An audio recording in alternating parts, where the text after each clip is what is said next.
todos los sectores, ahora vamos a ir al tema de ciencia con Nora, ¿no? Donde dice la cantidad de científicos que nos están faltando. En todos los sectores tiene un problema.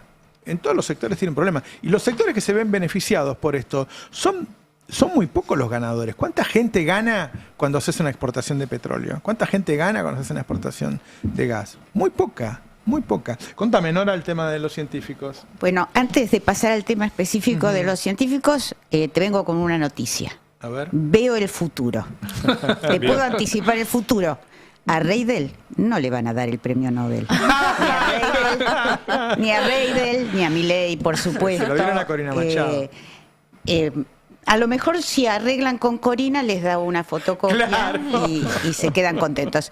No, el tema es que además de el episodio de corrupción, que es tremendo, hay otra cosa que tal vez sea igual o peor, y son los planes que tenía Reidel para todo el área nuclear. Vos sabés que se creó un área de asuntos nucleares que está bajo la órbita de un joven de 30 años, abogado, que llegó allí a hacerse cargo de esta secretaría después de revistar en la prensa de la Secretaría General de la Presidencia.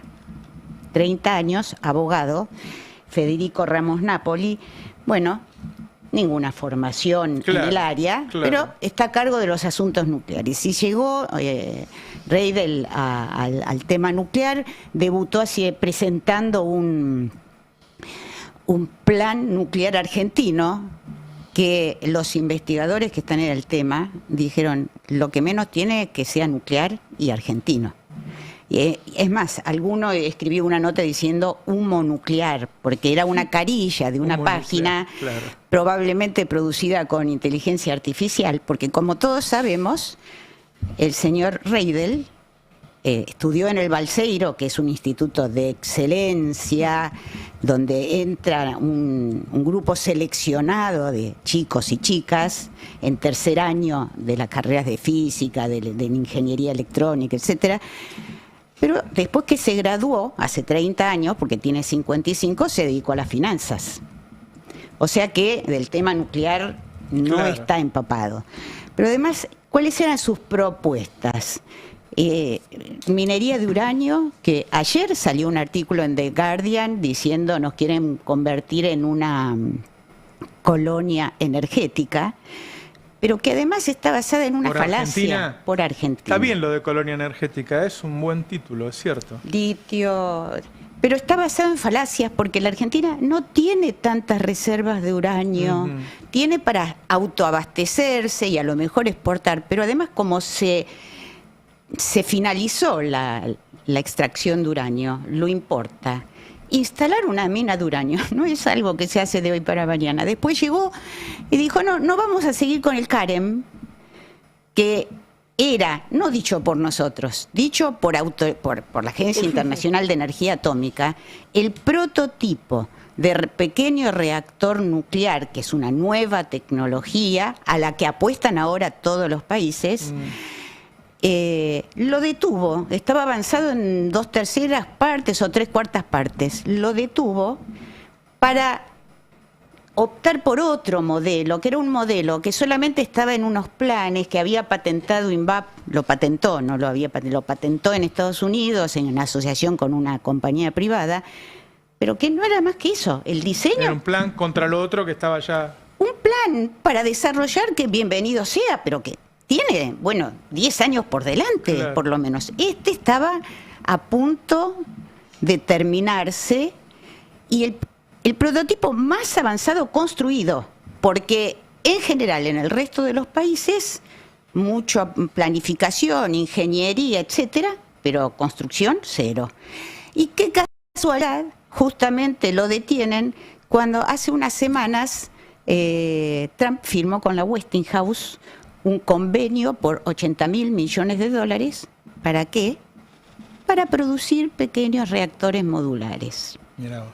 O sea, no conviene que un paisito como el nuestro se meta, y además con el récord ya probado de INVAP y de toda la comunidad nuclear capaz de vender reactores Claro, así de es. investigación. Y vamos a venderle el INVAP, vamos a privatizar el INVAP con los planos de esos reactores que va a usar la Westinghouse para hacerlo, para construir. Pero bueno, o sea, lamentable por donde se Qué lo terrible, mire. qué terrible. Lamentable por donde se lo mire.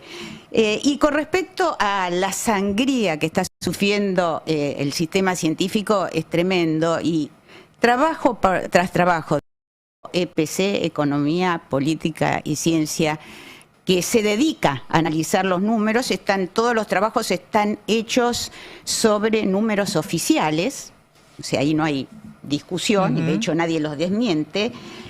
Bueno, lo que mostraron, el último trabajo que lo dieron hace unos días, es que en estos 2 años de gobierno se perdieron más de 7 empleos por día en ciencia, o sea, 5.000, más de 5.000, 5.700, 5.750 para ser más exactos.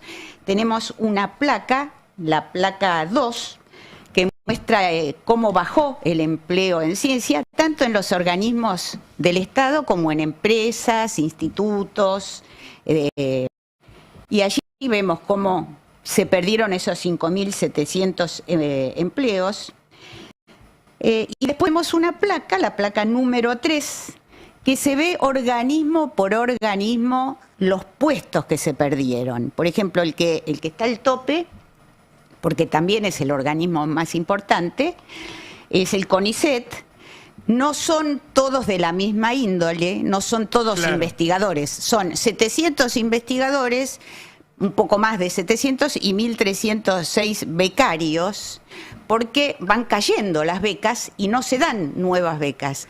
Pero es igualmente grave porque es como un club que no tiene semillero. Claro. ¿Con qué van a reemplazar? Los investigadores, como todos, el tiempo pasa para todos, se van jubilando, ni hablemos de los que se van. Y además, es tremendo. Con todo el trabajo que se había hecho para repatriarlo. Para repatriar, exacto, que se repatriaron más de 1.000. Pensá que se perdieron 2.000 ahora, más de 1.000 se habían repatriado, que eran científicos de alto nivel, porque justamente tenían inserción. El populismo traía científicos y estos tipos los echa. Tenemos en el tape 1, tenemos un testimonio de un investigador muy conocido, trabajó muchísimo en la pandemia, bioinformático, que cuenta cuál es la situación de por qué se va la gente. Y es no solo por el sueldo, que después vamos a ver una plaquita donde se ve la diferencia, están perdiendo de lo que deberían ganar si se hubiera ajustado con el IPC, 1 millón de pesos menos, más o menos. Más o menos en los rangos medios. Pero además, no tienen dinero para investigar, porque el financiamiento de 2022 se dio de baja. Ya estaba adjudicado. Dijeron, no, esto ya no lo pagamos. Y no se va a llamar ni al 2023, 24, 25, 26. Así que bueno, escuchemos a Rodrigo Quiroga, que lo explica muy bien. ¿Cuál es la situación de desaliento y por qué la gente dice, bueno, aunque no quiera, tengo que empezar a buscar en otro lado? Claro. Mucha gente aún no renunció, pero sí mucha gente que pide licencia sin goce de sueldo y que no está planificando volver en este contexto. Entonces se van a empezar a caer todas esas licencias. Hay que ver qué se hace con eso o si les dan prórroga.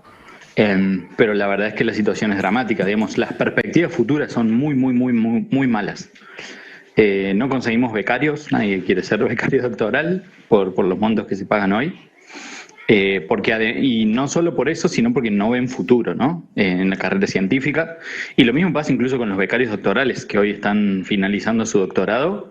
La gran mayoría está planificando irse afuera o pasar al sector privado. Prácticamente ninguno está pensando en continuar en la carrera científica, ¿no? Porque realmente el futuro es pésimo. Entonces las perspectivas son pésimas y bueno, eso hace que nadie apueste, ¿no?, a una carrera académica en este momento. Me parece que nos vamos a quedar hay un hueco en las generaciones que va a ser muy complicado, sobre todo en algunos temas, algunas áreas, algunos grupos que se van a desaparecer. Y bueno, y están la gran mayoría de los laboratorios experimentales están semi paralizados y cada vez más paralizados que semi.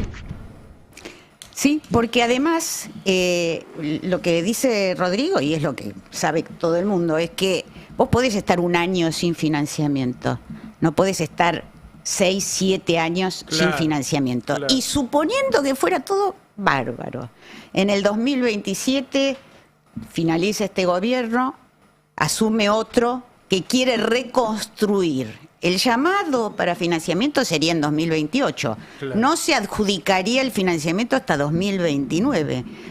O sea, tenés un hueco de 6, 7 Claro, años. y el que mira eso dice, yo me voy. Que me voy Y a quedar es acá. que incluso me confesó, dice, nosotros que no pensábamos y no teníamos previsto irnos a ningún lado, ahora estamos empezando a contemplarlo porque se les termina la carrera científica. Y cuando un país pierde individualidades es malísimo. Claro. Los que se van siempre son los mejorcitos. Sí, tienen más posibilidades de ¿no? éxito, claro. Pero cuando pierde a toda una generación, ¿qué pasa con ese sistema científico? Claro. Hoy que el mundo y los países dependen de la ciencia. Y si podemos mostrar, tenemos ahí 2 placas más. Una que es el salario de bolsillo de los becarios que dependen de la agencia. Fíjate lo que es el salario ajustado por inflación y ellos lo tienen fijo ahí. O sea, ¿Cuánto es? No leo. 1.700.000 tendrían que ganar y ganan están menos ganando de 800. 786.000 pesos. Pero es uno de esos gráficos, para quienes no están en YouTube, hay una línea roja que crece como crece la inflación y después tenés un cementerio que es el sueldo real que se mantiene Claro. completamente fijo. Yo digo, uno puede tener muchas críticas, pero acá había un proyecto de país. O sea, se estaba invirtiendo en ciencia, se estaba invirtiendo en educación, porque se le dieron millones de computadoras a los chicos para ir preparando toda una generación que tratara de generar un país desarrollado. Bueno, todo eso se rompió. Teníamos Y a un- los que hicieron eso los llaman chorro todo el día, le tiran mierda. ¿no? A donde vamos no Terminé. necesitamos ciencia, Teníamos- te diría Milei. A donde vamos no necesitamos ciencia. Teníamos un país que estaba discutiendo ser desarrollado. Era un país subdesarrollado que quería ser desarrollado. En vías de. En vías de. Lo abandonamos. Hoy estamos discutiendo ser un país primarizante Y tenemos, y ver cómo tenemos lo- una placa que, porque, ¿cuál es la excusa? No nos podemos dar el lujo, no Claro. podemos, tenemos mucho, está sobredimensionado el sistema científico. Veamos la placa donde se compara cuántos investigadores por población económicamente activa tienen todos esos países con los que admiramos, con los que Claro. incluso personajes del gobierno se Mirá se Corea del Sur, desviven, cuando se ¿no? habla del milagro de Corea del o Sur. sea, no, todos no es un milagro. 3 Claro. o 4 veces la cantidad de investigadores por personas económicamente activas que la Argentina. La Argentina tiene en este momento alrededor de 3, pero bueno, todos esos países, Portugal incluso 11,3, Claro. Austria. Sí, es un 12,1. tercio de Europa y la OCDE, que la OCDE es el grupo de países más desarrollados. O sea, Es muy Claro. interesante el Ninguna gráfico excusa, porque lo que muestra es que los países que quieren ser desarrollados son los que más invierten en investigación. Sí, desde luego. claro. El ranking lo lideraba Corea del Sur, no lo lidera Estados Unidos o Francia, lo lidera Corea del Sur, mostrando que si vos querés desarrollarte, tenés que invertir en ciencia y tecnología. Sí. Japón ahí aparece último, y vos decís, ¿Japón investiga? No, Japón ya está desarrollado y ahora tiene que mantener, está en la vanguardia tecnológica. Entonces, si querés avanzar, tenés que poner mucho más. bueno, eso lo dijo Usay el siglo pasado, ¿no? Tenemos que hacer ciencia, no es que no podemos hacer ciencia porque somos pobres. Tenemos que hacer ciencia porque somos pobres, justamente. Y también pensando en la situación de las universidades, ¿no? Yo hablé con ciertas personas de distintas universidades, no solo de la Universidad de Buenos Aires, sino universidades nacionales, que dicen, no sé cómo vamos a arrancar el año. No sé cómo vamos a arrancar el año y estamos hablando de universidades.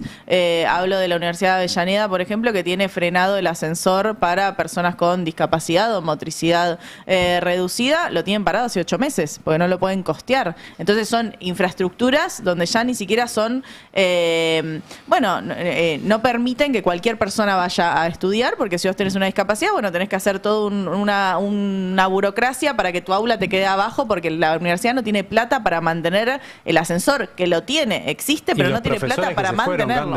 Los profesores que se fueron de la universidad pública porque no podían vivir con lo que ganaban. Total. Es un daño que va a durar varias generaciones. Uno recuerda, y vos, Nora, seguramente tenés más precisión, en la década del 80, Argentina tenía desarrollado el famoso Cóndor, un cohete con capacidad un cohete que podías lanzar desde tierra. Y estaba desarrollando el Cóndor 2, que era convertir el cohete en un misil con capacidad de guiado. Y tenía ya prácticamente resuelto el tema del combustible sólido, que era en aquellos años una tecnología de vanguardia. Todo eso en la década del 90 se entregó. Se entregaron los planos. Se entregaron. 20 años después, no se pudo hacer el lanzamiento de un cohete que estaba experimental para colocar satélites, que se intentó en el gobierno de Cristina, porque todavía no habíamos logrado recuperar lo que ya sabíamos en la década del 80. Se había abandonado todo. Era parte, digamos, del programa de ensayos. No es que no se iba a poder. Se tardó 20 años en volver al punto que se estaba en la década del 80. Te doy un dato para no volver y circunscribir a los últimos 70 años. La fábrica argentina de aviones, que fue la primera de América Latina, se creó en 1927. Brasil tiene industria de aviación y nosotros no. Es que también siempre nos quieren comparar con un país pobre. Argentina no es un país pobre, Argentina es un país de ingresos medios y Argentina es un país que tiene ciertas características que le han diferenciado en cuanto al desarrollo de otros países de la región. Y yo creo que hay un error también cuando decimos, no, bueno, nosotros no podemos. Bueno, nosotros tenemos otra historia que tiene que ver con el sindicalismo, que tiene que ver con el desarrollo de la ciencia, que tiene que ver con una reforma universitaria de hace... es más de 100 años. Entonces es como, también hay que salir un poco de ese relato. El tema es que día a día con este gobierno se va destruyendo cada vez más. Entonces a la hora de recomponer todo eso, es un poco más pesado ese legado. Se extraña a la generación del 80, sí. Pero la verdad que lo que uno extraña es ese peronismo que llegó a fabricar autos argentinos, aviones, barcos, trenes. Digo, acá llegamos a tener industria pesada. También podemos señalar a los radicales, porque la reforma universitaria se la adjudican y la han defendido poco en este tiempo. Absolutamente. No, son parte de la entrega. Hay muy pocos que se salvan, la verdad. Yo veía que se hizo un cerco sanitario en Portugal y ganó la izquierda para evitar que gane la extrema derecha. ¿Con quién armas acá el cerco sanitario? Acá el cerco sanitario se dio al contrario, en contra de Massa en su momento. Digamos, Patricia Bullrich se sumó al otro lado diciendo todo en contra del kirchnerismo. Entonces también, viste, cuando uno habla del... Cuando uno ve las extremas derechas y cómo funcionan los partidos y demás, Argentina no funcionó así. El cerco sanitario se dio para el otro lado. Claro.